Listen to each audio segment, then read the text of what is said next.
Party people, in the place to be. Live from 58 Dream Street, we're changing the games, baby. Today, we're going back to our 30-minute retro review series. This time we're returning to the SNES Online catalog. I'll explain the gimmick. Pardon me, I've cropped this to full screen for the games, which makes the menu not appear entirely correctly, but it is what it is. Simple gimmick. In order. Flipping back and forth between Nintendo Entertainment System and Super Nintendo Entertainment System, and eventually flipping back and forth between Nintendo Entertainment System, Sega Genesis, Super Nintendo Entertainment System, and Nintendo 64, and we might have Game Boy games on the horizon. I will play everything, starting from the bottom left and going to the top. We'll break that pattern when there's something new. We'll jump in and see what's new. But otherwise, no skips, no getting bored. I'll play everything. Well, we might get bored, but we're going to play everything for 30 minutes with commentary. See what we can find out about these classic games. See if I can save you some time if you have Switch Online yourself and aren't exactly sure what you'd be interested in and what you wouldn't be interested in. We all have to choose how to manage our time. So if I can alert you to a game that you might enjoy, a hidden gem, or a not at all hidden gem that you'd still just never checked out, I want to do that. And yeah, that's it. That's the gimmick. Simple system, right? So today is one of those. There's going to be some of these, especially in the early going, because obviously the first wave of any given service that Nintendo launches here, so far with the NES and the SNES, but eventually we'll see it with the N64 and the Genesis. They're going to load that first wave up with the heavy hitters and the classics, and some oddball choices. You know, we have Earth Defense Force to look forward to in the future. We're going to get a lot of games that people are familiar with, probably, that I am very intimately familiar with, that many words have been spilled about, that I'm not entirely sure I have anything exciting to offer in regard to. And yet, who knows? I could be wrong about that. It could easily turn out that there's something's going on here. Looking at my audio mixer. There's something frustrating. There it is. For game capture, it was just capturing my voice again. That might have sounded annoying to you, and I apologize. There's been some audio overlapping there, but should be fixed now. Today, we're doing a few games you might have heard of. Legend of Zelda, A Link to the Past, Super Mario Kart, and Super Mario World. On the plus side, this means 90 minutes of fun. We're going to have a short intermission after the first two while I feed my cats, who have to be fed on a strict schedule because my little black and white kitty's got the diabetes. And let me just adjust here so you can see the top of my head in the frame. And without any further ado, 30 minutes on the clock, firing up Legend of Zelda, A Link to the Past. This game is beloved, widely beloved. It is the third Legend of Zelda game after the original Legend of Zelda and Zelda 2, The Adventure of Link, also a Nintendo Entertainment System game.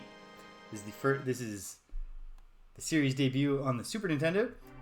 Although it's the third game in the series, I would argue, we're going to skip the story, it isn't really that important. I would argue that this is, in fact, the game that sets the template for this series. The original put a lot of the pieces in place, but if you go and you look at Ocarina of Time, you look at the Minish Cap, you look at Link's Awakening, you look at Majora's Mask, or so on and so forth, right up until Breath of the Wild kind of broke the mold. I'm boring. I always just name my file Link so that it's proper in referring to the official name of the beloved character. If you look at any of those games, up until, again, Breath of the Wild broke the mold, they're doing variations on a theme of A Link to the Past. They're not doing variations on a theme of the original Legend of Zelda, let alone the sort of black sheep of the series, Adventure of Link. So we start, first of all, with a story. Instead of, if you tuned in last time when I actually did, the original Legend of Zelda. We get dropped into that game with nothing. Or I guess we find out pretty quickly that it's dangerous to go alone and we should take a sword with us. And besides that, if you didn't read the manual or let the title screen roll, you don't know what's going on. That knowledge is denied you. So here we are, firing on up, and we're hearing that some Ganon character is the one who's messing around, causing trouble in Hyrule, and this young man Link is being awoken. Now this might be very strange. In fact, I mean, I can confirm that this was a strange experience for us at the time because it just kind of seemed like, don't Link and Zelda know each other from the first two games? But they don't. Much later on, we find out that this is a time loop scenario. See, smashing pots. You know, we're setting the template. Let's see what's in here. We've got a lantern. Very good. We got an NPC, a secondary character, Link's uncle. Link has an uncle? Weird. He heads out to Hyrule Castle, and Link must follow. Yeah, later we find out we got a long timeline with some constant resurrection of the Link and Zelda characters. Or not even resurrection, but reincarnation. There's new Links and new Zeldas constantly emerging. We have expanded controls here. New Links and Zeldas constantly emerging. We have one Ganon constantly resurrecting. But we didn't know that at the time. This is just a weird kind of, hit the reset button. Here's a new story. How Link and Zelda met. And how Hyrule got saved. So, you might notice that I pretty much knew immediately where I was supposed to go. If you forget and get off track, at this point, we're in an extremely linear portion of the game. You might have seen I passed some soldiers. We're blocking off the bottom of the given path. Ooh, there's a hidden path from outside of the castle to the garden inside. At this point, we're very much on rails. Not a lot of exploration to do. We're just being guided into the opening scene. Oh, we see something. Oh, I pressed the A button, which is now the grab onto something, pick it up. I can't lift that large stone. But if we're familiar at all with the tropes of the Zelda series, you probably suspect that later we'll be able to. Oh, hey, what's this? You know, guiding us through the idea. We'll look for things that kind of stand out a little. We're going to be a little more generous than the original Legend of Zelda. This was like the original Legend of Zelda. Zelda would just say, underneath some bush, there's a way into the castle, and then it would give you the entire world map. And it would just be under some random bush that didn't stand out at all. We're going a lot kinder to the players and to their time, because as time went by, people didn't have as much patience to just poke and prod at everything. A lot of the charm of the original Zelda comes from the fact that it incentivizes you to poke and prod at everything, and then it rewards you for doing that constantly. We still get a lot of that in The Legend of Zelda: A Link to the Past. But we also get a much more directed experience. Oh ho ho! Getting the sword and the shield, hand it off. And just like that, oh, we can't even talk to him again. We can try pushing on his forehead. Link's uncle. He's not a major player in the Link to the Past story. He doesn't have a name. Link doesn't seem to ever think about. It's tough to say. You know, in a modern Zelda game, we might get a camera shot of Link's face, and he might show mild consternation. We have a magic meter now, that little green bar that I'm slowly filling up. And because we have so many buttons, this was kind of the big thing, of course, about the Super Nintendo controllers. It has these 4 face buttons and 2 shoulder buttons. So in addition to giving me the A button that I can use to tug on things, I have the B button to swing my sword, and the Y button I can use my item. And if that item relies on magic, it's going to drain my magic meter a tiny little bit. It's also going to do things. Whew. Change the lighting in this room. Establishing a major trope of the Zelda series, which is that a lot of puzzles are solved by messing around with the lighting, figuring out which torches to light in which order and which ones to extinguish and so on.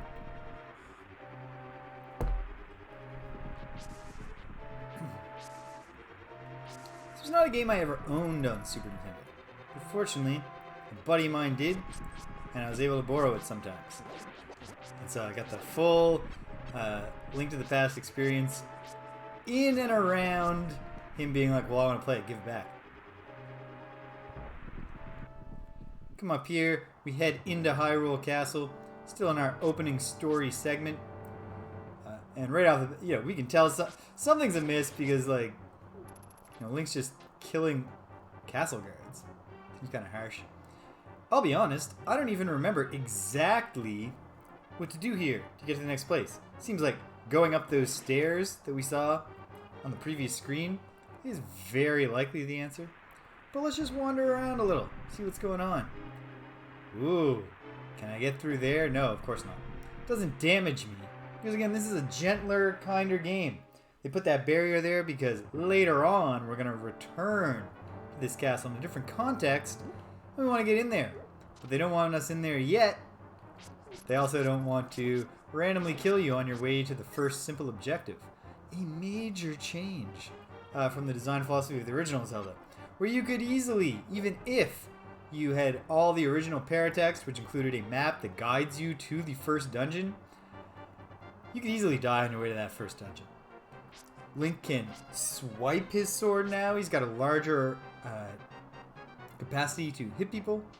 What is going down to? He's moving, not on a tile-by-tile basis. Actually, to be fair, that's not what he was doing in the original Zelda either. Think of Star Tropics.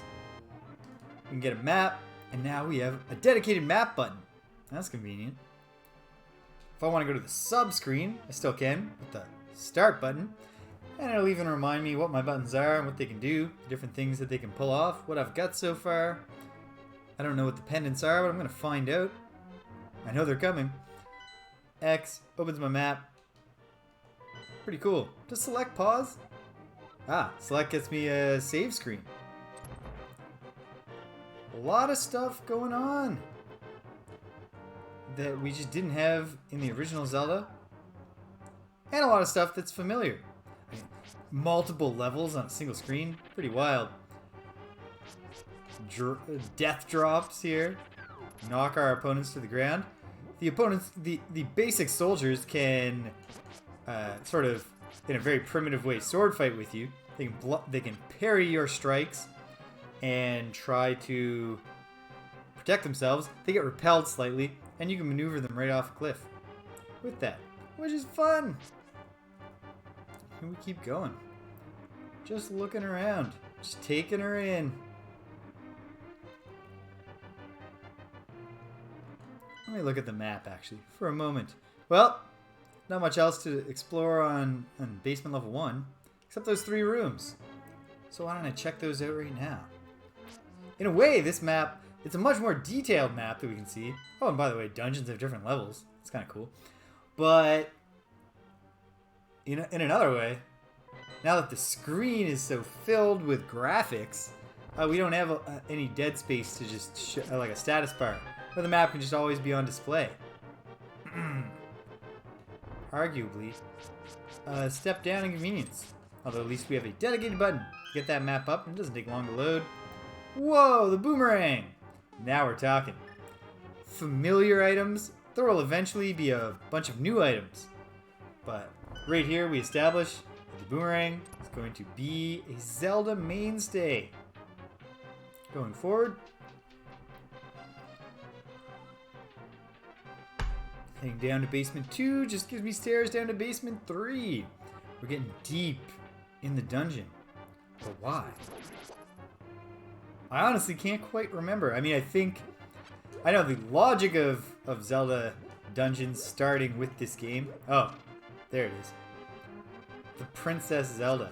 Ooh, but we gotta fight a mini-boss. Tougher guy. Combat is a lot more fun starting now. Even though even as an enormous fan of the classic Zeldas, I'll readily concede that combat is more fun in 3D. But it's much better here. It's more fluid, we have more options. It's very nice. We find Zelda. One thing that we'll note, one part of the Zelda template that does not exist at this point in A Link to the Past, just read the text here with me. In your minds. I'm not going to read it aloud for you. Oh yeah. Ooh, an inhuman fiend, you say? Yes, I understand. Alright, Zelda thinks we should go back to the first floor to get out of here. You may or may not have noticed that none of that dialogue is particularly interesting. None of it was quirky. And indeed, I'm not sure how much of Hyrule we're going to get to see if we're going to get to Kakariko Village. Kakariko, I don't know. I don't know if we're going to get there, but if we do, what we will discover is that this Hyrule is not filled with colorful characters with interesting, quirky dialogue. That is the kind of the remaining piece of the core Zelda puzzle that won't come along until the Game Boy edition, until Link's Awakening for Game Boy. Got into a bit of trouble with that one guy there. But for the most part, this is gentle at this point. No humiliating game overs because I'm distracted by the effort of talking. I am distracted by the effort of talking. The game's just not that difficult. When I make my way back, I am. And there's the stairs. Up. Back to the first floor. Here we go. Is Zelda gonna give me another tip? No, she's not. Not yet. Well, here's the one room we haven't been in. What's going on there? Oh, got a heart. Killed a dude with the same pot that I used. Beamed him right in the head. The ones that don't have shields, they're just holding a tiny little dagger in front of them.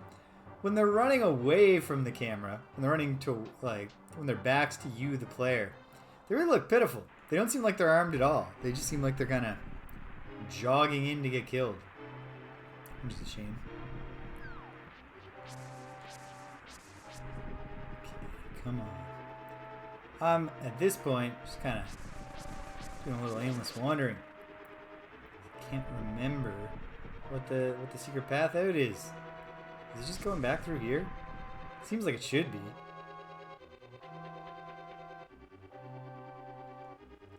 But it's been a few years since the last time no, we fell into there. So it's a different path out. I just don't remember exactly what Zelda said, if it was a hint or not.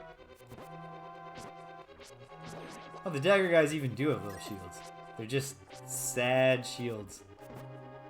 Stun him with the boomerang. Send him home to the three goddesses.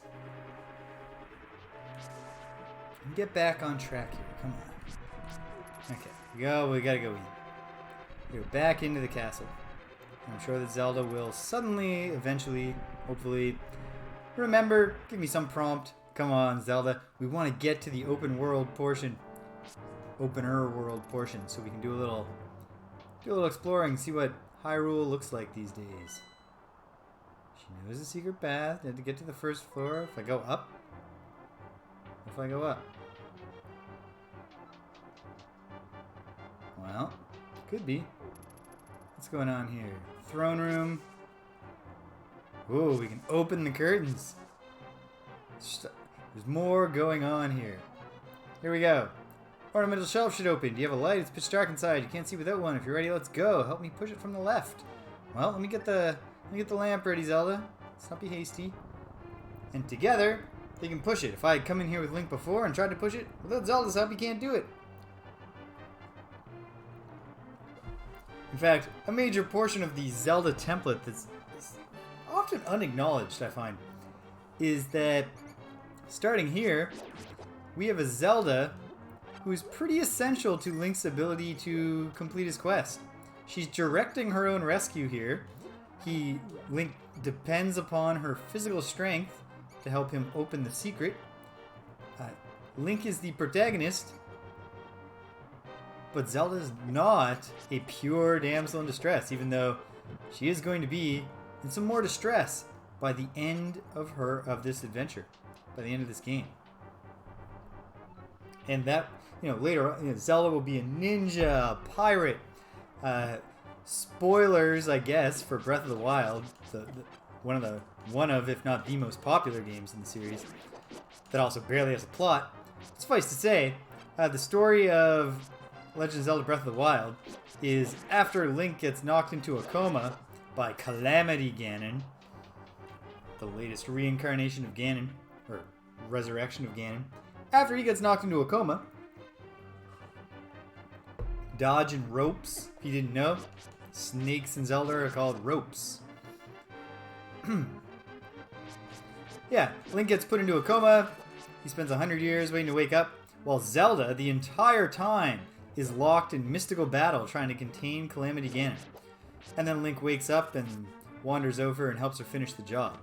So you're actually in Breath of the Wild, Link is explicitly just a minor part in Zelda's story. Alright, gonna get through the sewers and we'll be very close to the sanctuary. Good to know. Managing the light helps us navigate. Not that there was darkness before. There weren't permanent torch sconces in the original Zelda. We're getting more stuff, lighting effects, and just all around. Zelda's getting fancier. And Zelda will get much fancier from here on in, although again, until Breath of the Wild comes around, this is it, as far as formula goes. There'll be spins and twists on the formula. But by and large, Ocarina of Time is 3D Link to the Past with Chanbara sword fighting. And Majora's Mask is just Ocarina of Time with a Groundhog Day twist. And eventually, we'll see. All the rest of them are also just variations on that theme, on these themes. Okay. Oh my goodness. Come on, rat. Kill all the rats, get the key, unlock the door. It's a simple system. The game is training us at this point. Later on, it'll make us work a lot harder to find the keys that we're looking for. But right now, just handing them out. When you need them, they'll be there. They'll be there. Alright. We're almost out of here. We're going to have 10-ish minutes. Pull the switch over there. Zelda. There are 2 switches. Which switch? You have to pull the lever to open the door. Yes. Thank you, Zelda. I know that. Please don't tell me again. Boom! Pull the lever. Door opens. Walk out. And we've made it to the sanctuary. Where we'll go through this text pretty quick. Because it's just very functional. Not a ton of personality here.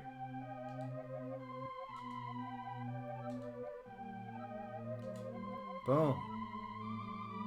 Only weapon potent enough. We need the Master Sword. The village elder knows the wise man. He can tell you more. He'll mark the house on the map.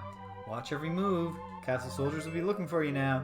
Our default enemies in Link to the Past won't be moblins, but just dudes. In a sense, it's kind of a brutal twist. Link has to just constantly kill human beings who are just doing their jobs.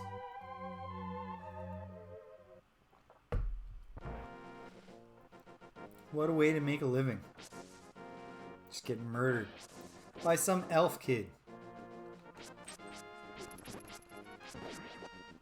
And now, you listen. Oh, a more dramatic, a more bombastic arrangement of the familiar Legend of Zelda overworld music. And yeah, look at Hyrule. It's big, it's colorful, it's grass in addition to dirt. I remember that pretty much everything in the original Legend of Zelda, it's just beige. There's no grass. It's just dirt. Nothing here but dirt. If I look at the map on the overworld, whoa, mode 7. See how it kind of rotates a bit? Like I'm turning a camera. It's positioned somewhere in the middle. Pretty slick. That's just a 2D plane being tilted and rotated. Mode 7. the true king of 16-bit marketing handle / technological concepts. Way cooler than blast processing, which is actually not anything, I must stress. No matter what a commercial told you when you were a kid in the 90s. You know, they put Sonic on the back of a car. There's a television playing Sonic and it's just speeding along. And then we flip around and see Mario Kart. Mario Kart is what we're going to play today. Being played on the back of a very small, moving, broken down car. And you think, whew, man, the Genesis clearly has blast processing, but it's nothing. It's not a thing. It doesn't exist. Whereas Mode 7 is a very real thing.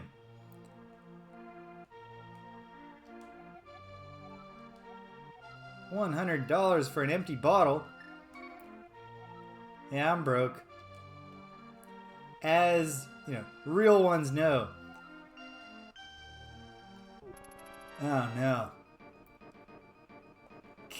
This Karen calls the guards when she sees a young boy who, you know, I'm sure was constantly, you know, coming in to do the shopping for his uncle. Like, he must be a familiar figure. See? That old lady knows. You can call the cops on Link. Anyhow, I gotta find...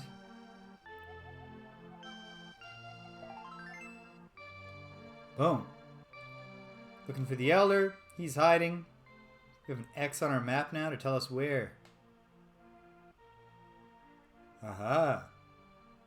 Way over there. We have our first quest. So as you can see, yeah. A much more, not a purely directed experience. You know, I can do a lot of exploring right now. I could try to find some...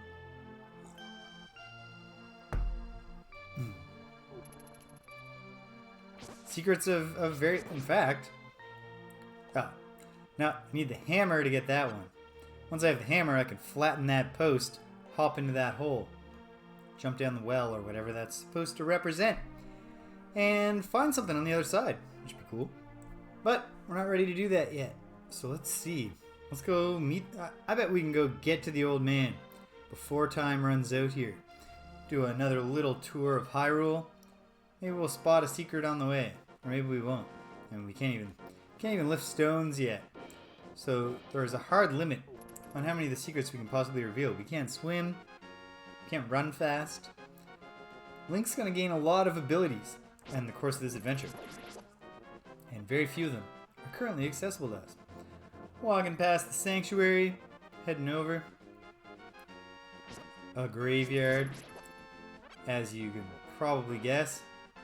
Somewhere in here. Don't know if I can push it now. Well, I can push some. Oh! Just a very shallowly buried corpse. Oof. Ah, there's the one I'd be able to push and do something. Hidden behind rocks. So, a very Metroid-like approach to gating our progress. You can wander freely through the world within reason. See, in The Legend of Zelda, the original, there is a plot necessary. Like, you can't beat the game if you don't find the dungeon that's under a tree in the whole world. And that's it. You have a candle that you can use to put fire on the tree, burn it down. And if you don't have the upgraded candle, you can only use it once per screen. And then you gotta walk off the screen and come back. And then just somewhere in the world, there's a nondescript tree in a row of trees. Doesn't stand out in any way. You gotta find that. And you gotta use your... How am I doing here? Oh yeah, we're almost there. You gotta use... You just gotta find it by trial and error. Even knowing that it's there. If you don't know exactly where it is, you know... Oh, it's in this region of the world. And it's under a tree. It's gonna take a long time, even with the magic candle. It can be some serious work to find it. Octoroks here. A classic enemy that is stuck around. Like, I don't know that I see I can't remember seeing a lever. Or a Tektite. I don't think they make as many returns as the Octoroks do. There we go.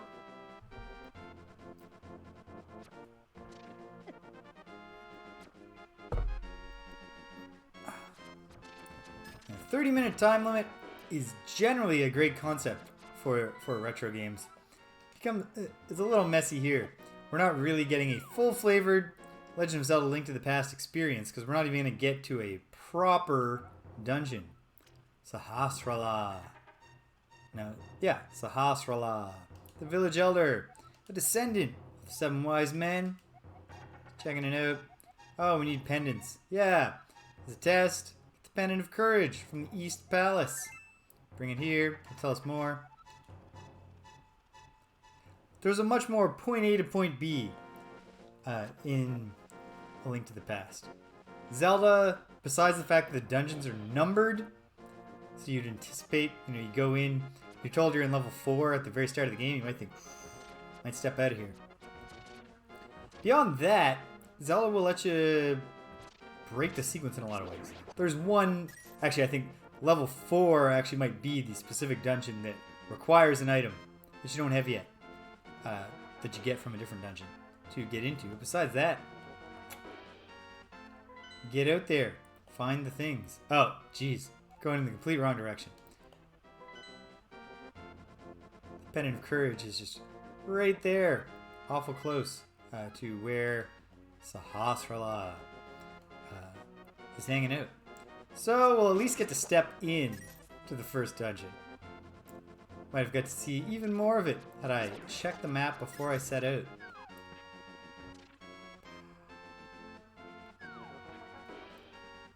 This game is not in 3D, but the addition of height gives it some new ways to mess with you, challenge you. Oh, need more strength to get there, because you can't lift it yet. Statues come to life. These statues don't even wait for you to touch them before they wake up. Am I wrong about which dungeon I'm supposed to be going to? I might be. No. I'm right. Surely I'm right. Running out of time here. And while I do, obviously, have as much discretion as I want for how long I want to spend on these, I don't actually want to... whether I do or don't want to is almost not the point. Gotta feed that cat on time. So we gotta get the next game started. Just to keep things moving. Maybe I'm supposed to be going for the blue pendant, which is what my gut told me at first. I can't remember. It doesn't matter. We're running out of time. I'll spend a few more seconds here trying to make this work, and then I'll accept that it doesn't. Wait. Yeah, here we go. So we'll wrap up by stepping in to the first proper classic Zelda dungeon in the series. And we immediately, boom, new things. There's a foot switch hidden under a tile. Kill all the bad guys in the door and open what? Oh, hey. That one tile looks different. It's a foot switch. Legend of Zelda, and to a large extent you'll just have to trust me because we're out of time, but it throws a lot of new things at you, the player. Mechanical challenges, puzzles, and more. It's a wonderful game. It sets the template that the rest of the series will follow and refine and refine and refine. And yeah, you can't go wrong. We didn't get to see much of it, but hopefully, if you haven't played this game before, that was enough to get you intrigued, because you'd really be doing yourself a favor if you go check it out. But let's move on to our second game of the day. It's going to be Super Mario Kart. Now, there's no rhyme or reason I can perceive to the order, like even the ones they drop in a batch. Why did they stack them this way? Why is the bottom row Puyo Puyo, Super Soccer, Super Tennis, Zelda? Why is Mario Kart a game that takes the mascots of the Mario series and puts them in a kart racer, establishing a genre? Why is that to the left of Super Mario World, the game where some of these characters, like Yoshi, appear for the first time. Who knows? But here we go. We're diving into the original Super Mario Kart. And you want to talk about Mode 7 effects? Here's a game that really couldn't exist without Mode 7. It's absolutely essential that said technology was created. Let's put... something wrong with my hotkeys. Let's put 30 minutes on the clock. We're ready. Let's dive in. 30 minutes of Super Mario Kart, the original.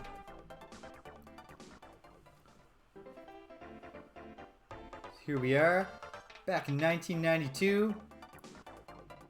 Come the characters, get a little procession.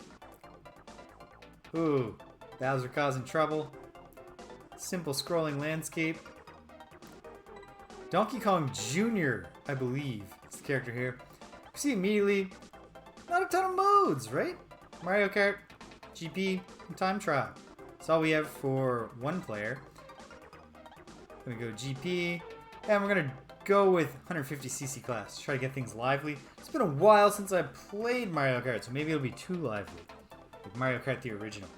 I have been doing nothing but motion control Mario Kart steering for the majority of the past decade and a half. So let's find out what the actual regular controls are like. Who should I play as? Anybody have a preference? Anybody want to sound off in the chat? Tell me who to pick.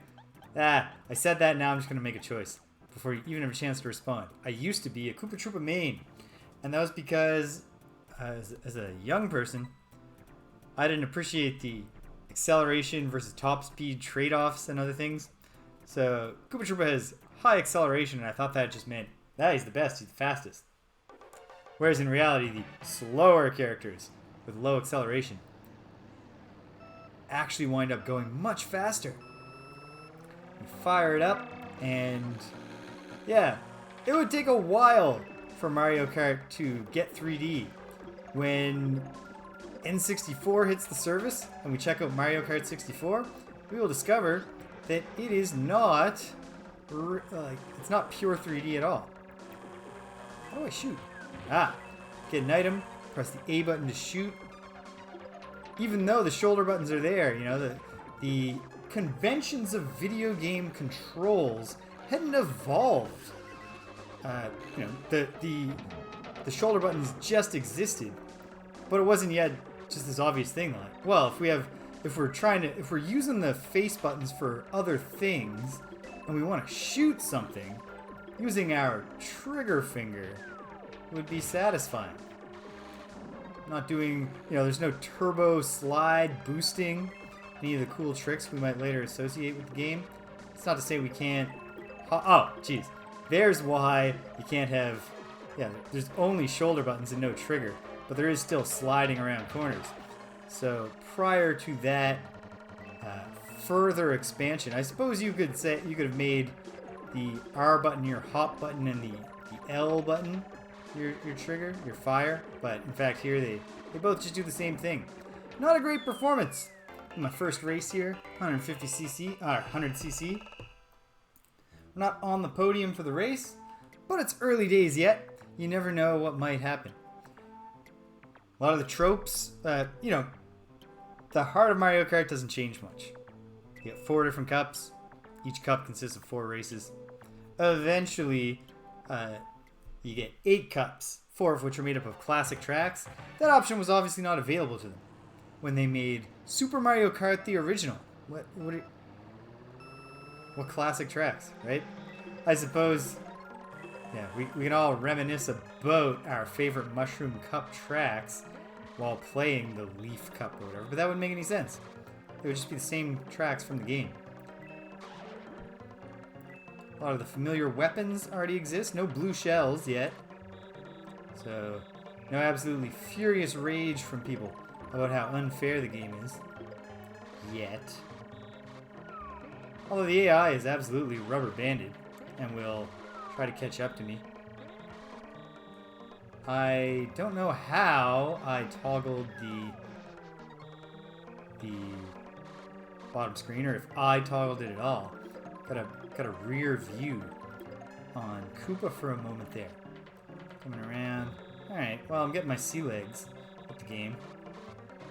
One advantage to a high acceleration, low top speed character is that you don't have to worry so much about the slows you down terrain. Whatever, just drive over it and then accelerate back to your fairly low top speed. They had already figured out the gimmick of give less powerful items to the person in the front, and coins would actually leave the series, I believe, right after. Oh, great. Well, it looks like we're going to have another bad result. Oh, no! It wasn't the last lap yet. There's still hope. Hope springs eternal. I've got the mushroom. Oops. Swung around too hard. This isn't going to work out great. Well, we're... Oh, nope. Ah, fourth game. Oof. I got overeager there at the end.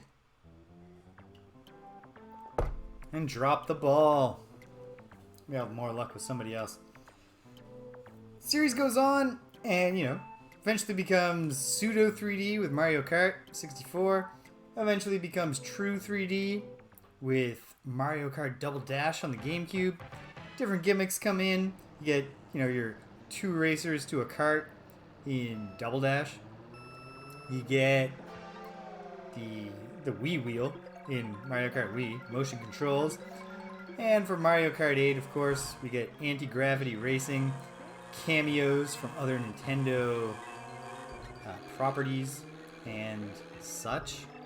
But most of it doesn't really change. Not a ton of change needed for this formula. It's a very strong formula, and probably even more than 3 dimensions, than better music, orchestral music, anything like that, is probably the biggest and most important technological change for the series was just that with the N64, Nintendo was out ahead of the curve in making the decision that video games, check it out, I'm going to take a shortcut. Whoa, well done. That serves me right for trying to cheat at the race. Immediately falls to my death. Look at all these laps. But yeah, making 4-player local kind of the default. You don't need a multi-tap anymore, and it's not just select games that would take advantage of it. 4 players makes sense. We're going to do 4 players, and that indeed is, to me, that's what really brings Mario Kart to life. This was a great game. We loved it at the time when I was a kid, but, well, not coming in 4th this time at least. Take comfort in that. There, 7th. But yeah, playing this with some folks. Ranked out. Oh, I gotta retry. There's a new... that would be deprecated. In later games in the series, they would just say, you suck. You don't get many points. But we'll let you finish and, see that you were really bad. Not just in this one race, but overall.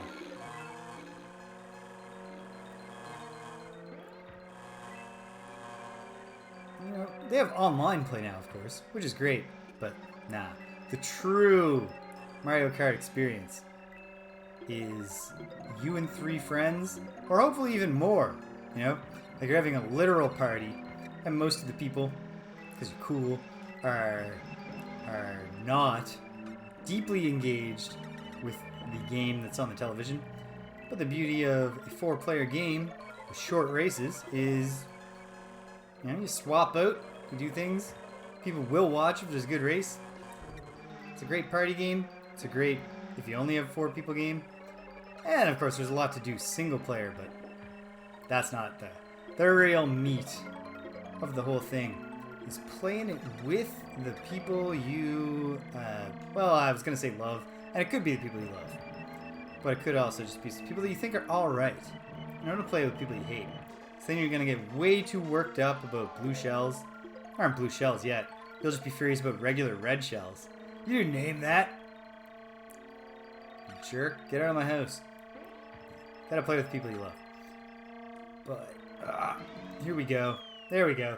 There's a turnaround, huh? We went from a pitiful low-ranking finish to a strong first place. It's not going to be enough, I don't think, to really save my overall place in the standings. Still have one more race to go, but... Oh! I'm on the podium. That's not bad. But will I wind up on the podium in the end? Well, we gotta play Bowser's Castle to find out.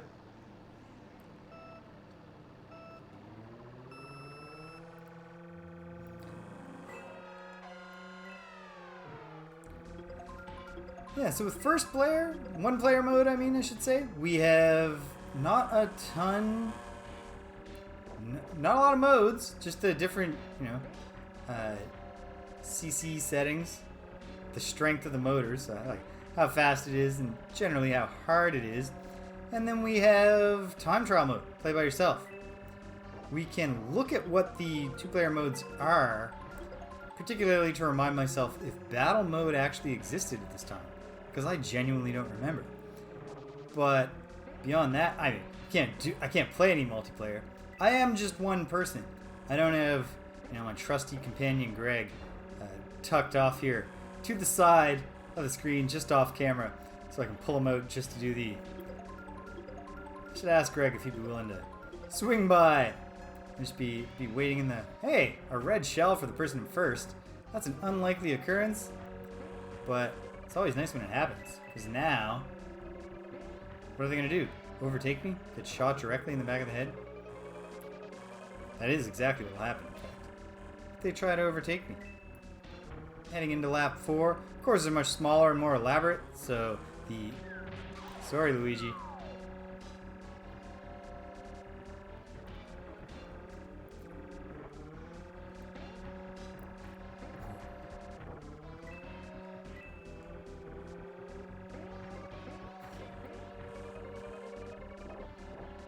Alright. Final lap. We're in first. There's one thing there's definitely none of in this game are the courses that have no laps at all. By the time, like Mario Kart 8, some of the best courses are just a straight shot. They still, for, I guess, the rhythm of the game's sake, they mark off like legs in the race as opposed to laps, but no laps. No running across the same territory again and again. Well, there we go. Mushroom Cup. I'm on the podium. Might have made my way up to silver. I did. Hey, it's not bad.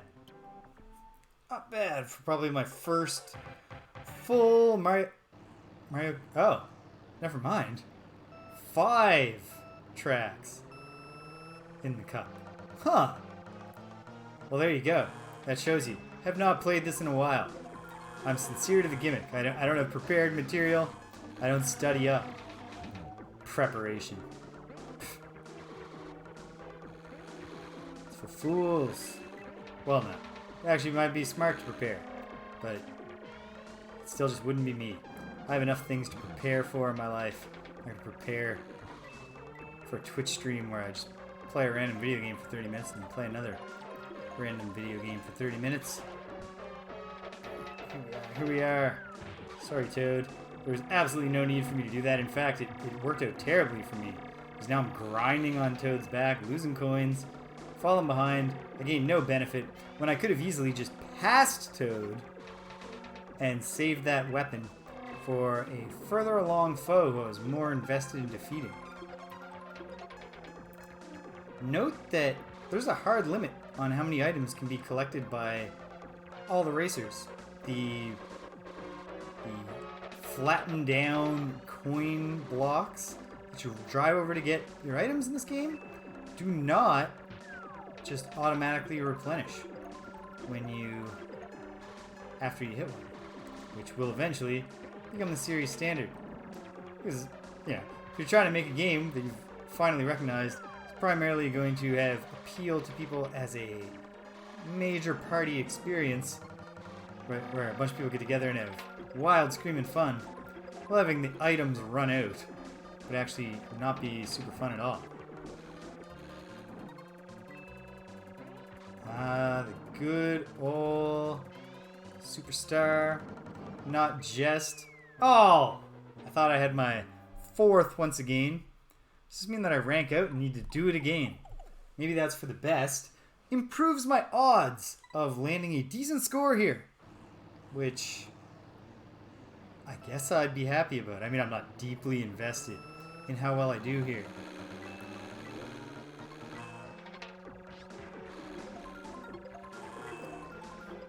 Eventually, based on the rules that I have created to govern this series, we're going to get to lots of both like hidden gems and absolute trash, which are both interesting things. I don't think I knew as a kid that every item could be done in either direction. Like I thought that shells only went forward, banana peels only went backwards. I might actually be discovering for the first time now that that's always been a feature of the Mario Kart series. Just hold up to throw a normally behind you thing in front of you, and hold down to shoot a shell behind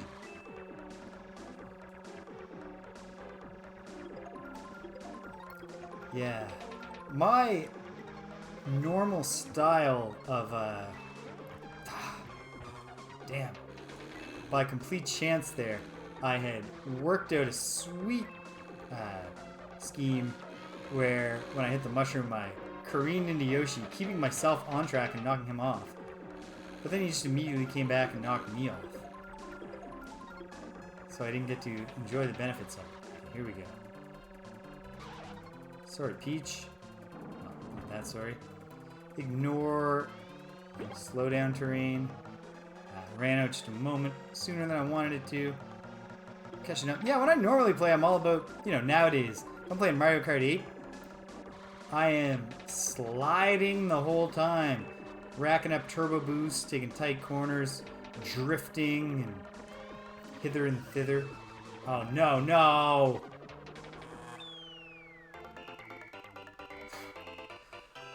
Well, some things never change. In a way, I guess that's comforting.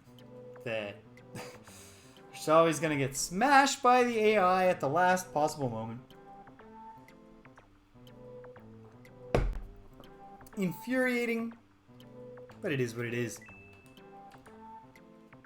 To be honest, I'm not furious. I wasn't that invested. Maybe now. Let's watch this cinematic. For some reason, a weird, enormous flying Cheep Cheep comes in and delivers the bronze cup to me, the person who came in third. The winner gets nothing, nor does the silver medalist. It's real main character syndrome here. Alright, what are the options in 2-player? Oh yeah, battle mode exists, but it's just one-on-one. It's not as cool. Match race, just play one against each other. And Mario Kart GP is exactly what it sounds like. Just you and a friend go through a GP. Okay, we got time here. Let's do another one. Another Mario Kart GP. You just trust me when I say the time trial is exactly what you think it might be, with no major surprises. Let's play someone different. Let's see. What's the playing Bowser in the original Super Mario Kart experience like? Playing a heavy character. And we'll do Flower Cup. We start on Choco Island. This game came out not too long, Choco Land, not too long after Super Mario World, and accordingly, it treats an area that, chocolate land, like chocolate mountains, are not a thing that that necessarily crop up throughout Mario history, but it gets immortalized in the canon here simply because it was so recent that the big famous Mario game that everyone was playing did have a chocolate land. Okay, there we go. How am I doing? I mean, I'm not doing great. Can get back on track with the star. Got greedy. Let's focus more on hurting Peach than on actually gaining ground here. And I need to be sliding, but now I'm not. Just my brain's not cooperating with what I need to do. But now it is. There we go. Bust out in front. Yeah. It's still it remains the case that I was wrong as a kid that you know I should be going for the high acceleration characters because they're quote unquote faster. As long as you can avoid I would have won that race if I hadn't got messed up there right near the end. But as long as you stay on track and aren't getting messed up, you are much better off with high top speed and low acceleration. If you're gonna mess up a lot, well, it's a whole different story. Alright, well, we're in it so far. We're in it, doing what we can, hanging in there, mentally preparing to feed the cats and administer the insulin to the cat with the low functioning pancreas. You know what, we're cheating. I'm cheating on that one. Lost my train of thought. Starting the race over with the rewind feature. Okay, here we go. There, didn't get immediately knocked far behind the pack, although I took some kind of hit just there. What hit me? I don't know. I'll never know. Probably a banana peel, but here we are. This is an intimidating level. A lot of areas where you can fall off. It works against you if you get a mushroom, and you gotta keep an eye out. And eventually, the Mario Kart series will kind of... Rainbow Road is the one. There's no guardrails and you're constantly falling off. And then most of the time will be a little more generous. But I guess with less, fewer things available to them to do, everything's got to be flat. And, you know, we're feeling out how the game's going to work. Makes sense to do courses this way. Add challenge by just taking away those rails. And be like, can you steer well enough to avoid being killed here? Come on. There's probably another... Is there a shortcut somewhere? Oh my goodness, the race is over. I've already lost badly. And then pitched myself into a pit. Which means I've ranked out and I have to do it again. Because Super Mario Kart just will not let you do that badly. It'll give you a game over. Your chances will run out before it will let you just get to the end and be really low in the standings and feel shame.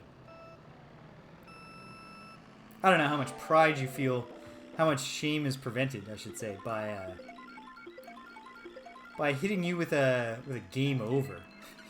Look, kid, you just can't do it. You're never gonna make it to the end. BZ!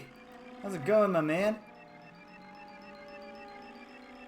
Alright, I shouldn't be assuming anything here about your gender. But how's it going, my friend? Firing off, taking out my own minion, little Koopa Troopa. Doesn't matter.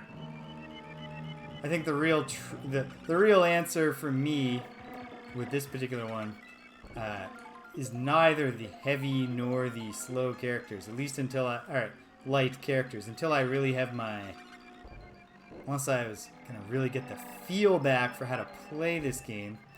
Rolled credits! Congratulations! So is it without spoil? I mean, this wouldn't really spoil anything for me. BZ has been playing Returnal, everybody. I guess you can see that in the chat because what was just said. But is it the kind of thing where now you go back in, there's a new secret harder boss, like it gives you some incentive to keep on beating the game like many roguelikes do? Or do you mean you rolled credits like whatever incentives are, you've exhausted them all now?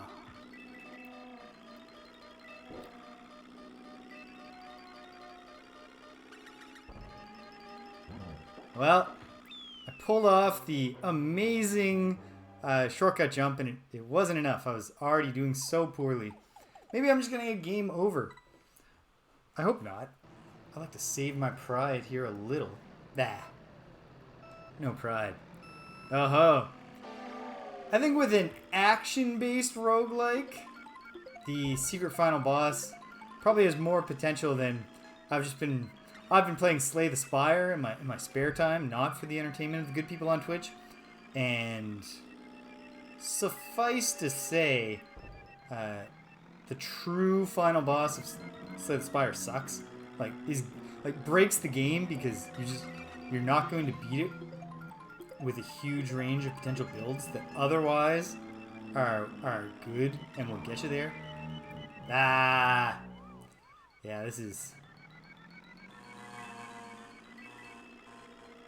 not.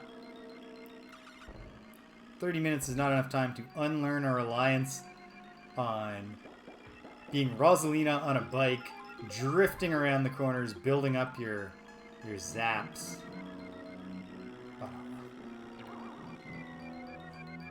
And I got cocky from the one time I did hit the jump there. Now I've tried it twice in this race and failed twice.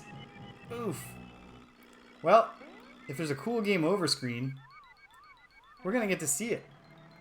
Might actually be the first time I ever saw it. Because when I was a kid playing this game, first of all, it was Koopa Troopa. So a little bit easier to handle.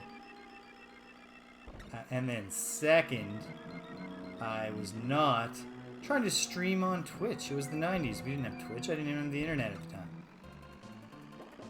The internet existed. Oh, Lord. They've all finished the race and I was just entering the final lap. And yet it won't even put me out of my misery. The lightning bolt. Huh. I don't know that I knew that the lightning bolt was an item. You might have to be doing really... I mean, at this point. You might have to be doing just excruciatingly badly, which I obviously am, in order to be granted that out of sympathy. Ugh. That wasn't great. Oh, good. Oh, thank goodness. I have one more retry. Surely, this one will just go well. Skeptical, to be honest. But we'll see. See what we can do here.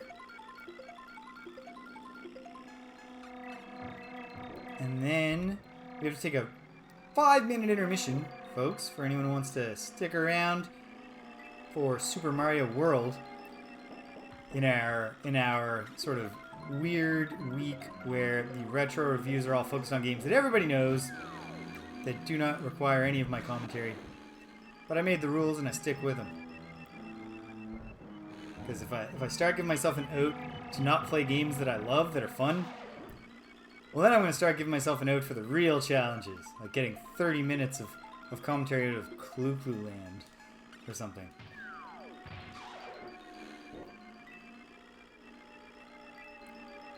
Okay.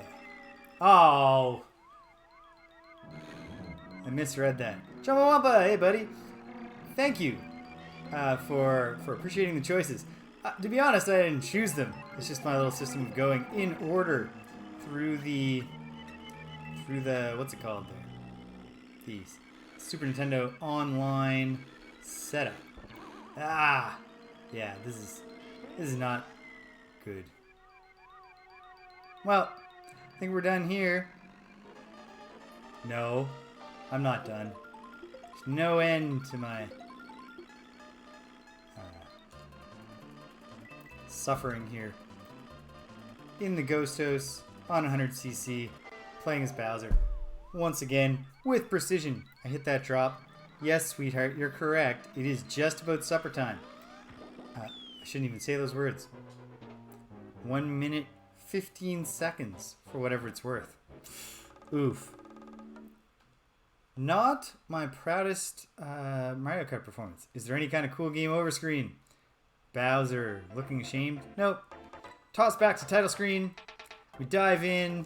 Let's just time trial to wrap this one up.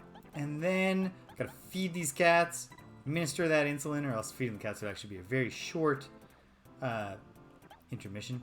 What do I want to do? I do not want to do... let's keep it easy. Let's keep it easy. No. No. What's Vanilla Lake like? Oh, it's great. Yes. This is the key. What I need to get the feel for Super Mario Kart, to get back in the zone, is to try to drive on ice.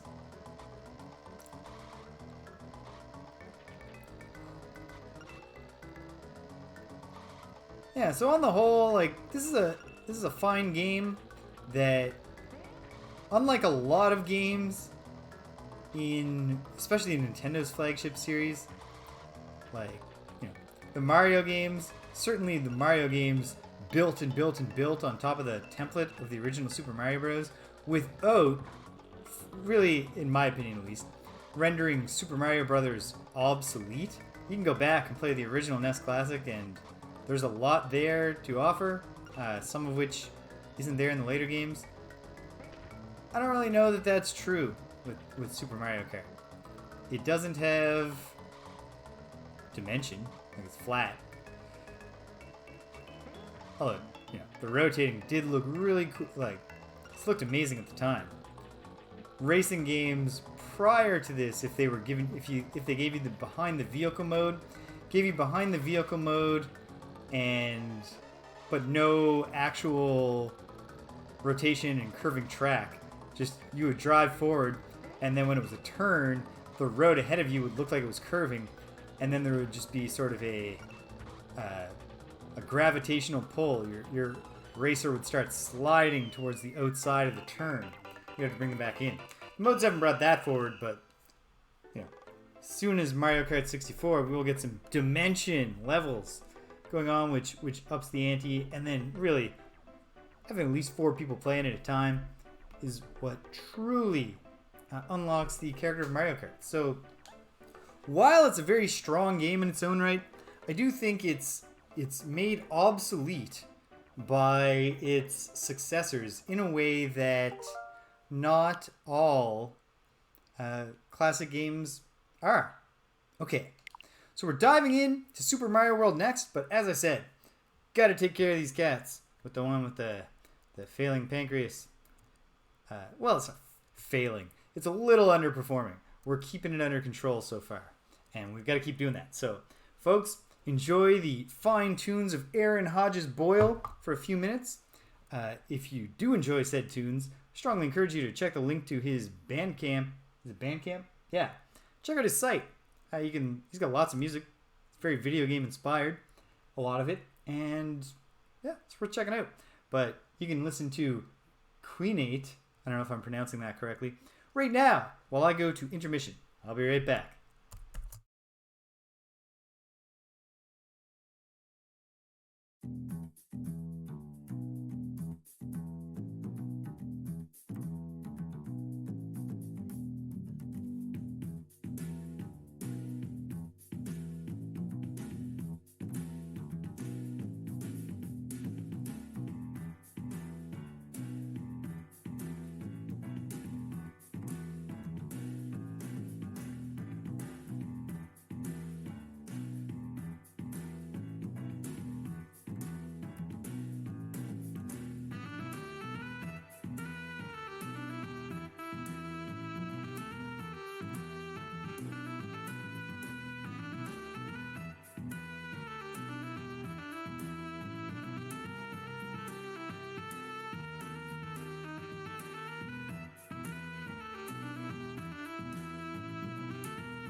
Well, that turned out to be pretty well timed, if I do say so myself. The song happened to wrap up at the moment I was giving the little cat her insulin. Certainly helped that I rearranged a little bit of the apartment, including, for the first time since we lived here, the spot where their food is located. So I think they're more excited because sometimes the diabetic one doesn't want to eat all her food at once, but she needs to so she can have the insulin. Comes a whole big thing where I'm chasing her around and just being, come on, have a little more, but she's excited. New location. So here we go into yet another game that you're probably familiar with. And as we can see, we're getting another one of the heavy hitters. Our next trio for Super Nintendo will be Yoshi's Island, Super Metroid, and Star Fox. But here we're going into Super Mario World. It's classic. It's a wonderful game. Let's put 30 minutes on the clock. Let's go. Alright. So, I know that Shigeru Miyamoto, the father of Mario, holds this game to be kind of a disappointment, in his opinion. And I think the reasoning behind that is something to do with the idea that it wasn't as big of a leap forward for the series as Super Mario Bros. 3 was as a leap over the original Mario. And Mario 2, whichever Mario 2 you want to talk about. Right off the bat, though, you can see one of the things that's perhaps the most notable... Oops. Didn't mean to enter, but we can go back to Yoshi's house. Who's Yoshi? People might have said at the time. Well, he's not home. He's gone to rescue his friends, who were captured by Bowser. What's up with that? Well, we'll find out. I'm trying to remember, how do you... No. Eventually, at some point, it becomes possible to scroll around the map and look at things. Because right off the bat, one of the big things that with Super Mario World kind of reached its apex in the Mario series. Right off the bat, we're getting shown things just to say, yeah, this is not your older brother's Mario. Bullet bills can now be enormous. Bonsai bills. There's dinosaurs. And they get cool squish down wrinkle effects when you jump on them. It's a whole new world out there. On top of that, the addition of more face buttons means we get a new ability. So for the most part, it's the same old Mario controls. An action button, which for example you hold down to dash, and then, context depending, press to do any other number of things. However, and we have a normal jump, but then we have a spinning jump. And this allows us to do various things, including some things I didn't know existed in this game until I started seeing people doing them in Mario Maker many years later. For example, Spinies. If I do my spinning jump on a Spiny, I'm just going to bounce off it. I can break the flip blocks.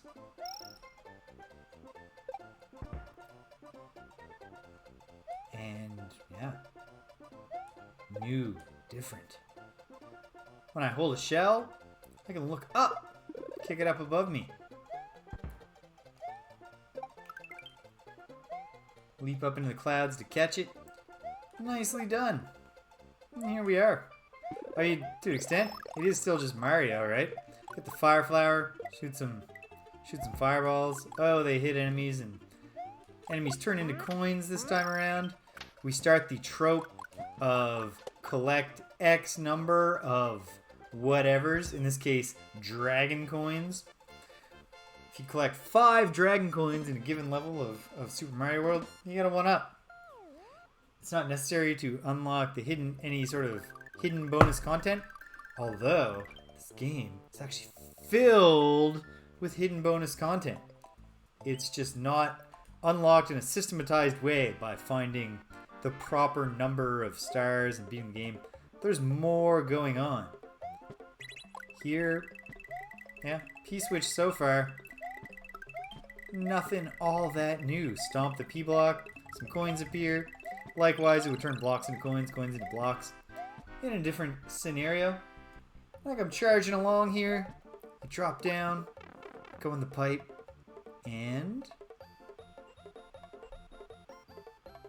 here's the new thing. If I jump on this switch, which I have to, well, now throughout the entire game world, formerly yellow outlines that were just there doing nothing are now yellow exclamation point blocks.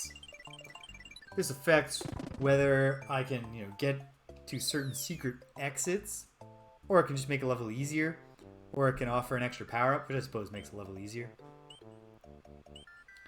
But we get persistent changes to the overall game world. Pretty neat. Because absolutely the world map, Dinosaur Island, is the big thing that Mario World does that never really got revisited or upgraded at least by later 2D Mario games. Some of the 3D Mario games are famous for having really cool hub worlds, but this is it.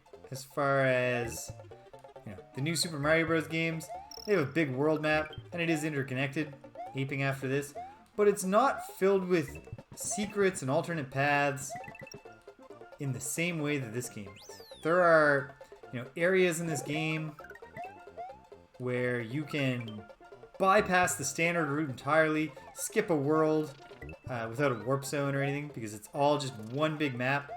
Find new places. There are areas that you never have to go to beat the game. It's huge, it's branching, and it's yours to explore. It's a pretty cool thing. You can go back to the worlds you've already completed, which I think even in our short time here at the game today, we're gonna get to see. Because all the narrating and all the being currently mentally attuned more to Mario 3 and Mario Bros, trying to talk out loud, none of that stuff is enough, I don't think, to stop me from doing fairly well here at Super Mario World, at clearing this area, and making my way on to the next.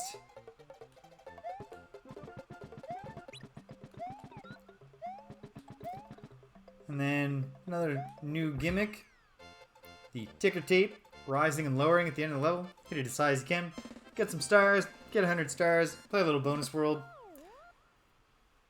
It is what it is. It's actually, bonus game-wise, this is actually a step back from Super Mario Bros. 3, which had, two players could face off against each other in a twist on Mario Bros. Battle for control of the map and possession of items, but also you had your match 3 in the Spade House.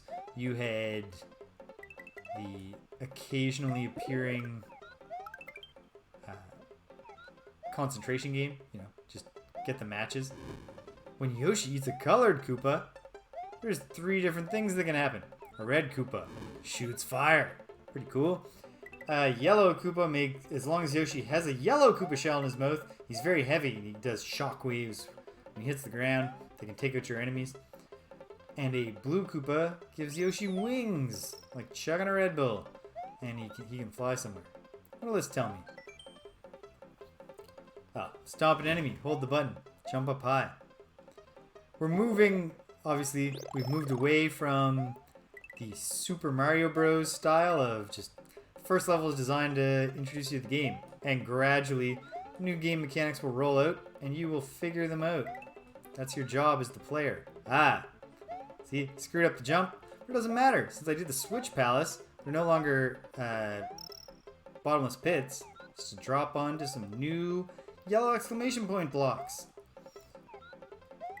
Yeah, instead of making it your responsibility as the player to figure all this stuff out, now we're getting text boxes from those speaker blocks that will pop up and tell you exactly what it is that you need to do to progress on to the next A challenge. Or what is the new skill we want you to learn?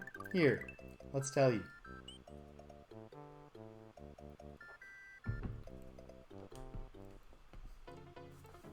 Hand holding, to varying degrees, became much more of a standard game design element. And part of that, I think, is just that once, the original waves of gamers got a little older, got a job, buy their own games, all of a sudden, if you're not obliged to just put it, your mom is not buying you another game until your birthday. You got your Christmas game. You might get a game on your birthday. You might not. Maybe birthdays aren't even a game-worthy occasion. If you're not gonna get a lot of video games, then the ones that you do get, you will treasure and you will poke and prod. If you have the Legend of Zelda, you will bomb every rock that you can. Oh, wanted to toss that up, but I don't even need to. I can utilize Yoshi.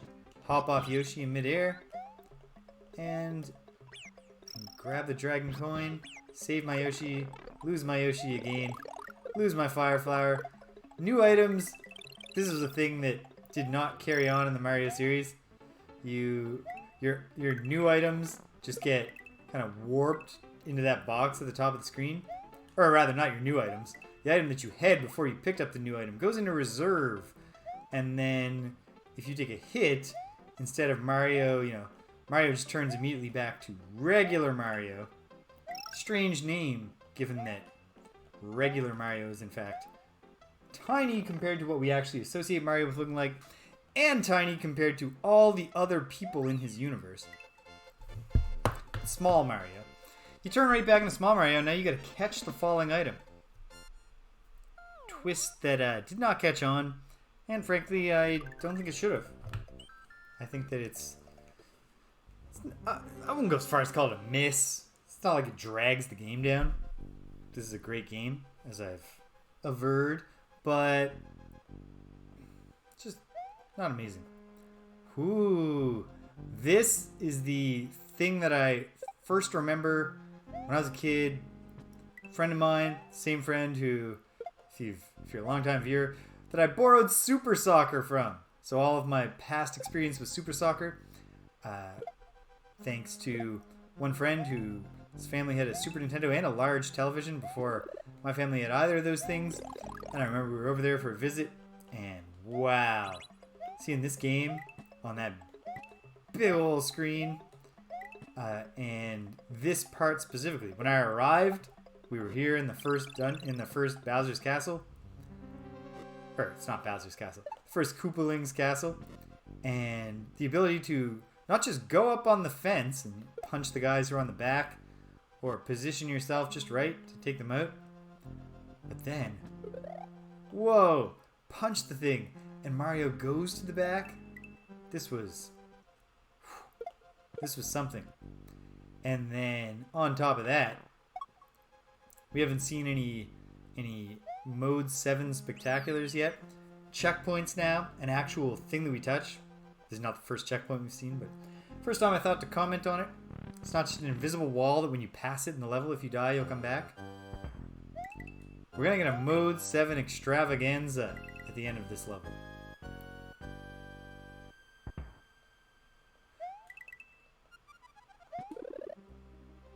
I've always kind of like, what are these things supposed to be? I think as a kid I thought they were like dinosaur legs to keep with the dinosaur theme. I think they're actually not supposed to be that at all. I think they're just stompy traps. But look at this. Tilting and rotating. And it's a boss fight where the gimmick is not can you hit the Koopaling enough. It's can you get him off and into the lava. Which is a bit more of a challenge if you don't have the Fire Flower. If you don't have the Fire Flower, then you are dependent on the tilt of the things. When you jump on him, he's going to slide down, but he'll just go back. Fireballs. Got a fun little interstitial scene of Mario bombing the tower, and we'll get some kind of running gags. what happens when Mario hits the boom, the dynamite lever. As we carry on. When we're done, the first area, Iggy Hoop is defeated, and we're off to Donut Land, or the Donut Plains. The Donut Plains, at a glance, at more than just a glance, just period, are actually kind of just another. Oh, here's how we can look around. Press start. You can look at the whole map. Just a big old world. We can see not everywhere we're going to go. What's this strange circle of rocks? Well, time will tell. And, there are things in there. There are multiple screens to this map, sub areas, a lot going on. It's pretty cool. So this is our first example. See how I had to step off it? See how it's red?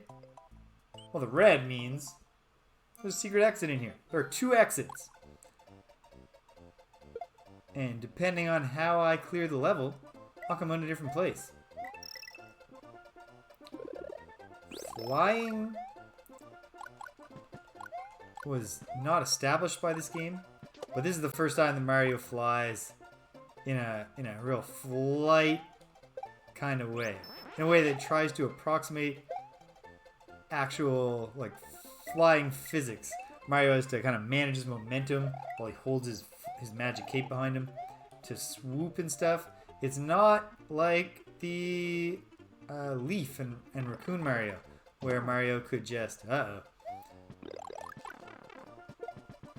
Okay, not in a great situation here. Hunted by Charge and Chuck. Just regular Mario. Who's not regular at all. He's quite small. Get the checkpoint. Get bigged up again. Yeah, it's not like Raccoon Mario where you just mash the button. You've actually got to do some momentum management in the flight. And I found it very hard when I was young. As an adult who has put in the time to be able to... Oh, the angle blocks. Kind of a cool addition. You see that angle against a wall. You run at it. I'm assuming it's going to be here on the other side too. I've made a fool of myself. Okay, let me actually start flying. Yeah, so you're constantly losing altitude. But you don't have to lose it that fast if you're hitting it right. You can even... I think I gained a little altitude there. So in that sense, it was certainly an adjustment for, I can tell you, a lot of us at the time, or at least for me. Maybe everybody else found it easy. And they were just humoring me. I said, man, flying, do you know how to do this? And they're like, no, it's really hard, man. This guy, just feel bad. You don't want to tell him. You actually just suck, dude. But by the time Mario 64 comes along, do this exact same kind of, well, not exact same, but likewise do a steer your flying, manage momentum to maintain altitude gimmick, but we're doing it in 3 dimensions in our, our first, for players, first real experience, doing big action in 3 dimensions, and for the developers, their first experience trying to make a game in 3 dimensions. Well, it's tricky. And didn't help that, I'm starting to vent it about a completely unrelated game, but one of the major flight-based challenges in Mario 64 is a secret area where you get teleported into the sky, and you try to collect all the red coins in a contained area in the sky with, you're in the sky, you can just fall at the bottom of the screen, and if you do, oh, I got news for you, pal, you don't lose a life and then start over and try the area again. Instead, you just plummet down back to the hub world, land outside in a lake, and if you want to try again, well, now you gotta put on your boogie shoes because you gotta climb all the way back several flights of stairs and through doors. It's infuriating. I can confirm that because the most recent Mario 64 playthrough was this year. It was in 2021. It was right around January, February, and it sucked. I mean, the game was great. Even that level is fun. It's just doing that level again and again to try to capture the thing. Capture all the coins. So this is the bonus room. There's no alternate bonus area. You hit all the things, and then in every direction, if you line up 3, you get a thing. So I got a horizontal, a diagonal, and a vertical. 3 1-ups. Very nice. It's alright. I like the matching game. Much more. Or not, maybe not much. Maybe much is going too far. Getting a message from my compatriot, Greg. Writing to tell me we're trying to find the format for our Thursday night wrestling show. Detailed recaps has been a fun gimmick, recapping the wrestling shows we watch, but we have fun doing it. Nobody in the world cares to watch it, and so we're tooling with the format because a lot of people tune into that show, but not a lot of people stick around for any length of time. So hopefully that changes. But we'll see. So here we are. I'm doing my best to remember the secret exit here, so that we can really get a look at the open-endedness of this map. I happen to know that I think is it just this? No. But once we find it, we'll be able to access another switch palace. Could be this. This could be the way.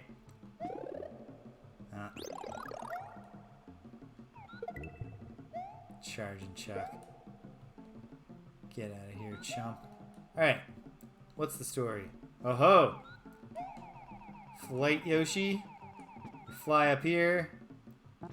Now, this isn't Yoshi's only, because you saw those blocks, and one of them has a beanstalk, and we can get up here, but once you get up here, pick up the coin, the key, I mean, hit the keyhole, and that's one of the 2 ways that you can unlock a secret exit in a level. The other one is just that there's sometimes just 2.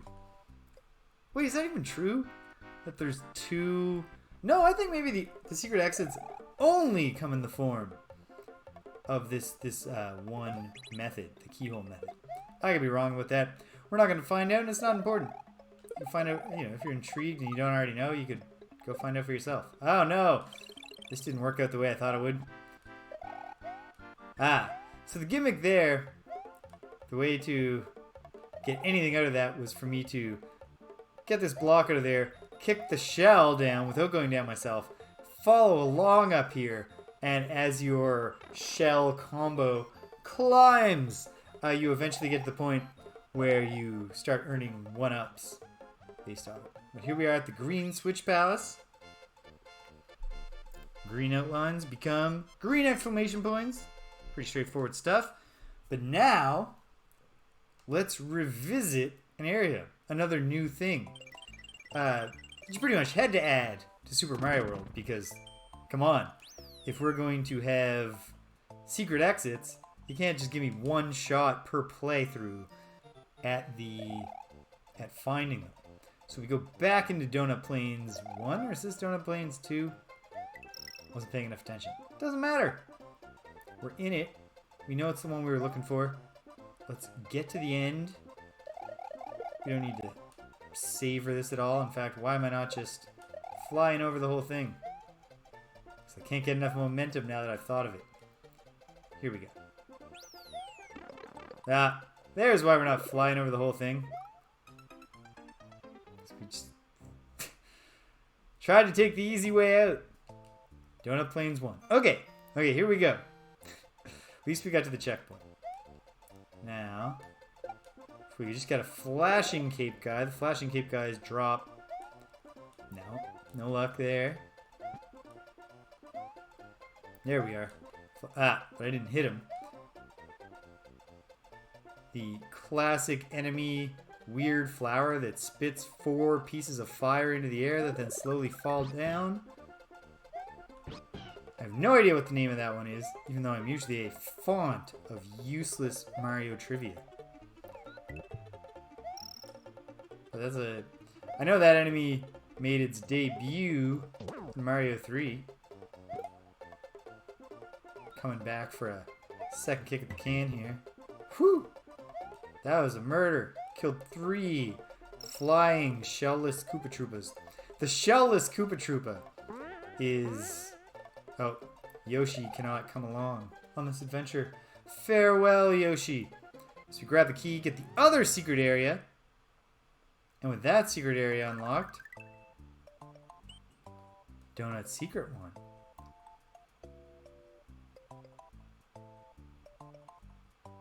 Ooh, 20th anniversary edition.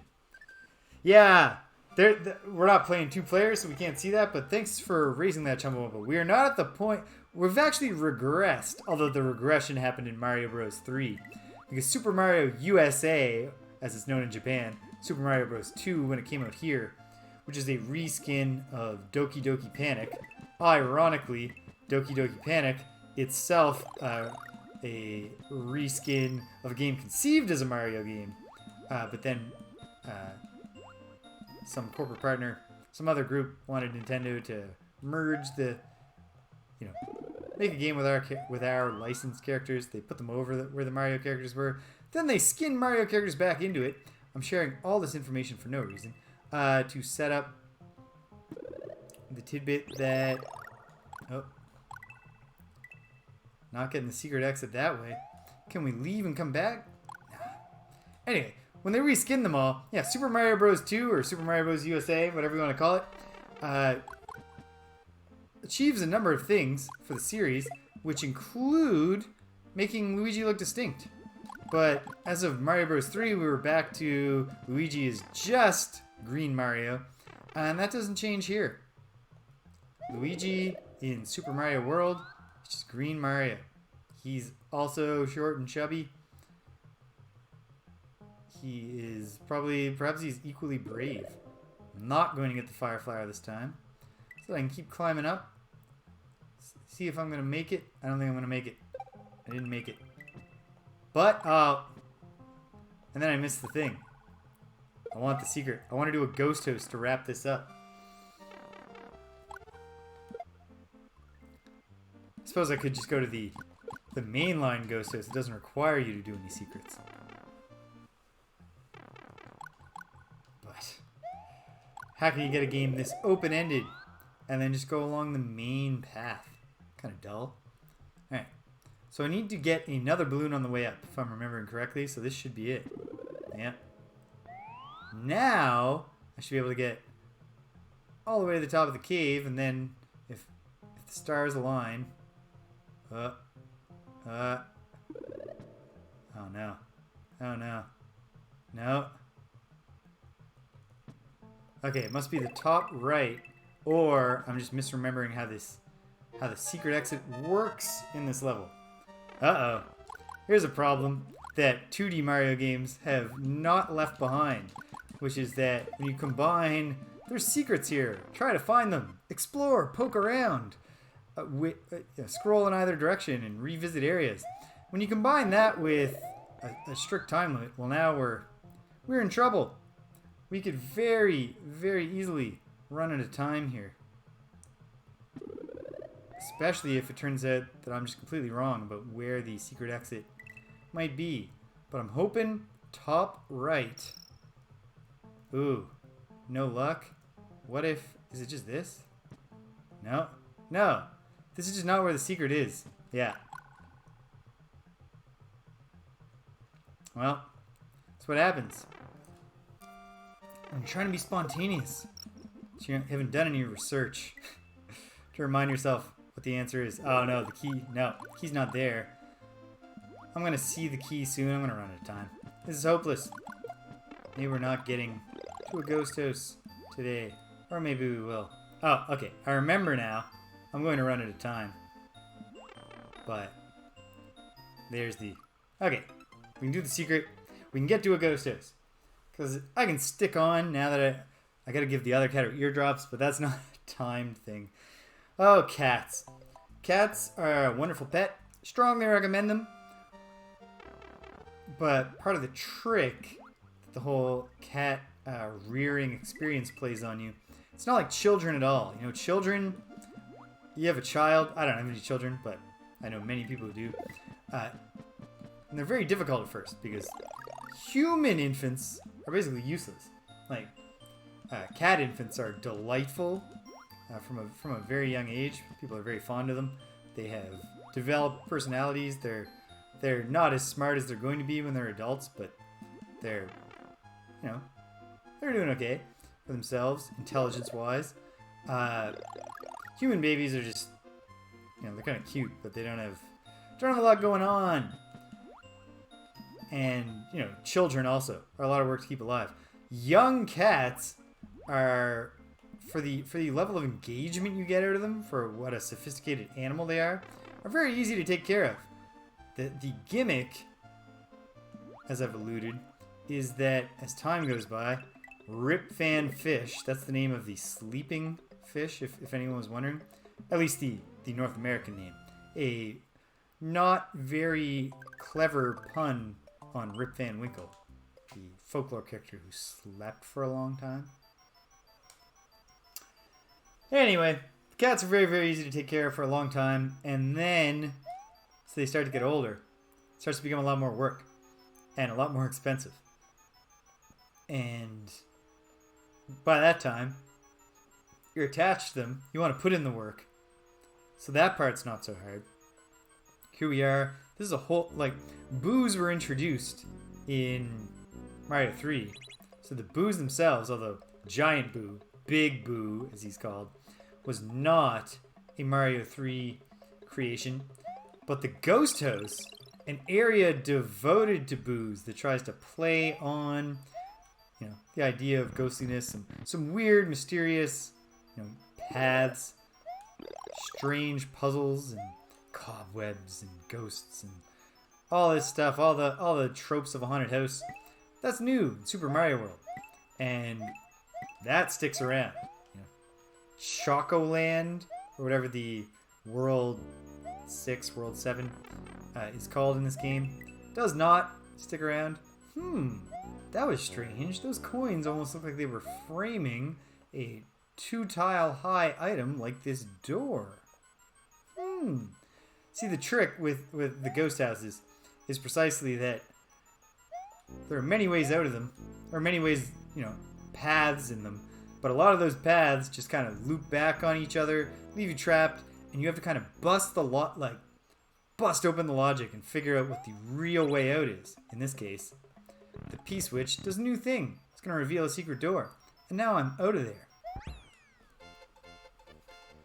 I believe this particular ghost house has 2 exits, and this was the secret exit. So there you go.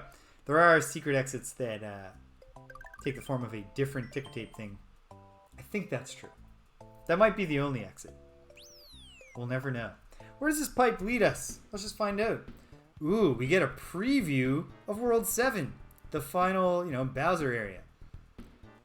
Just another kind of neat thing about this expansive world map. We're up on a cliff overlooking it. Even though 2D Mario can fall from infinite heights without harming himself, he's not going to just hop down. That'd be playing it too easy. So we're going to carry on with the donut secret. I'm out of time. I mean, my timer's run out. That doesn't make me out of time. Although I'm going to shut down and try to get to some other tasks that I need to take care of here. But we'll shut down in a minute because we're having fun, because this is a great game. I'm getting clumsy, getting lazy, losing my focus. Yeah, I might as well hit the 2-hour mark for the stream, so throw another 5 minutes in here. Maximize my content. If you hit the block, but it's not on screen, the game treats it as a normal block, not a coin block. It doesn't trigger the release of whatever might be inside it.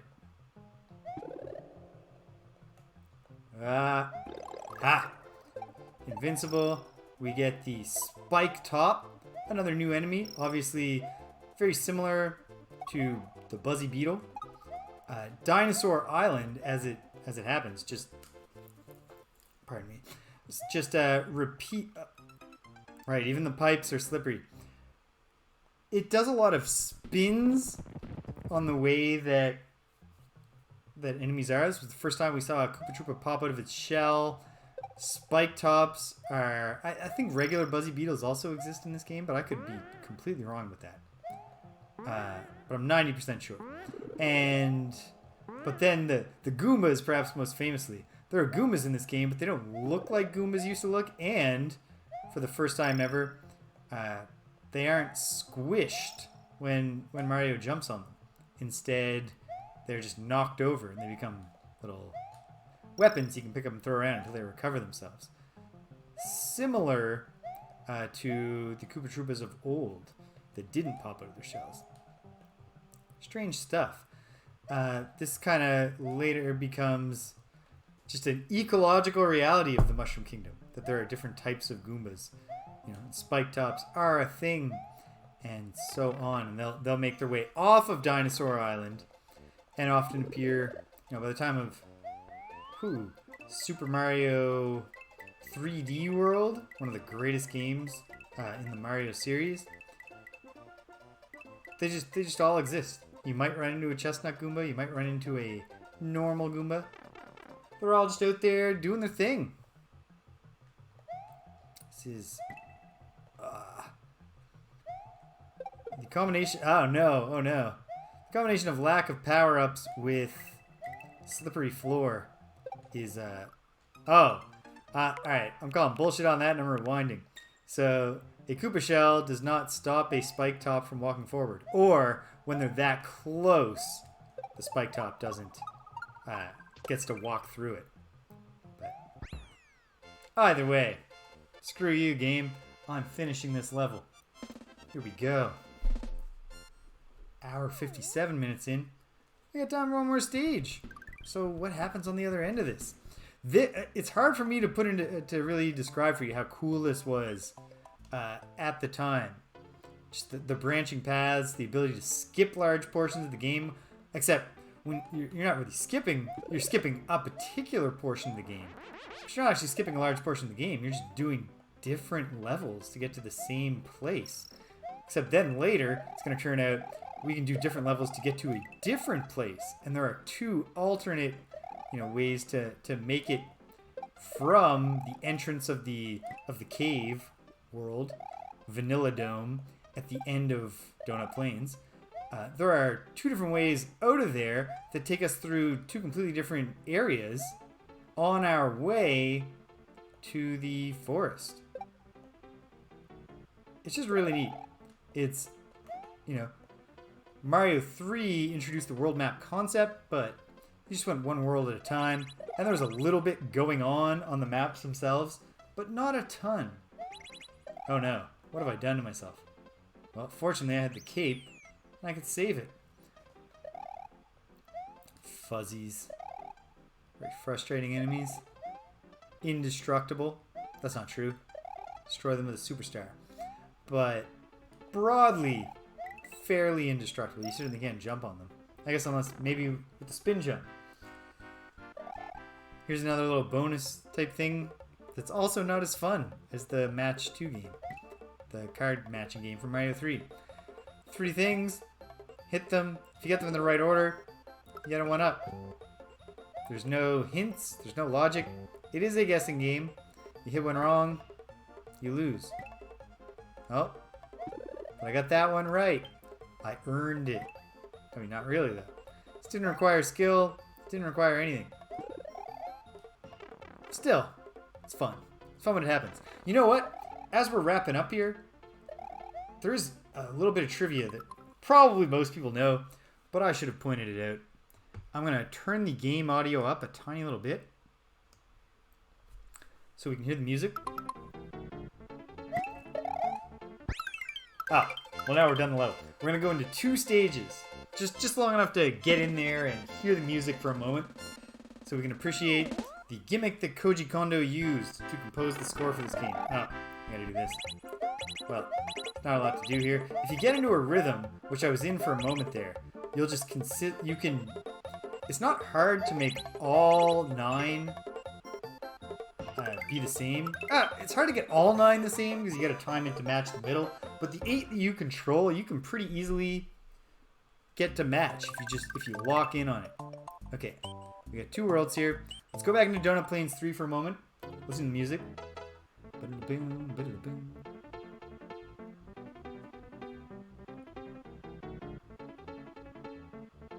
Okay, hold on. Here it comes. Dun, dun, dun.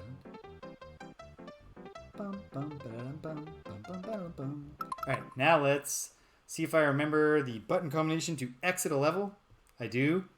Pause, hold the shoulder buttons down, press restart, and now let's go to the next level and see if it's a different song.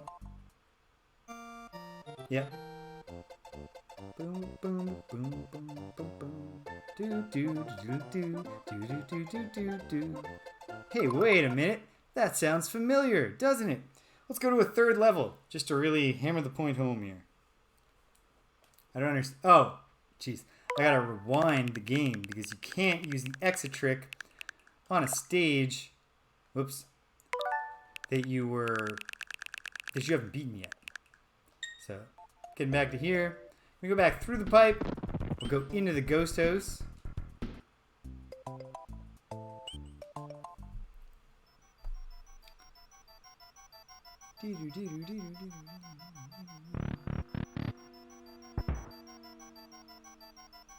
Wait for it till the melody comes in.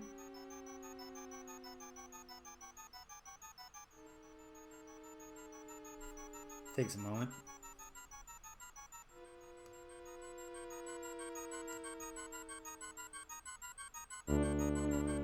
Da da da da.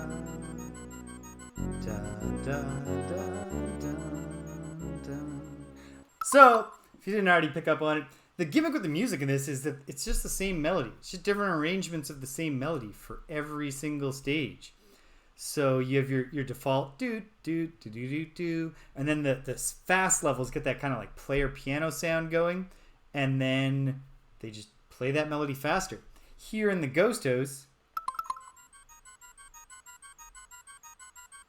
that's not playing right now. Anyway, in the Ghost House and in the castles, it's the same melody, but it's minor key. When we go underwater, same melody, but it's in waltz time.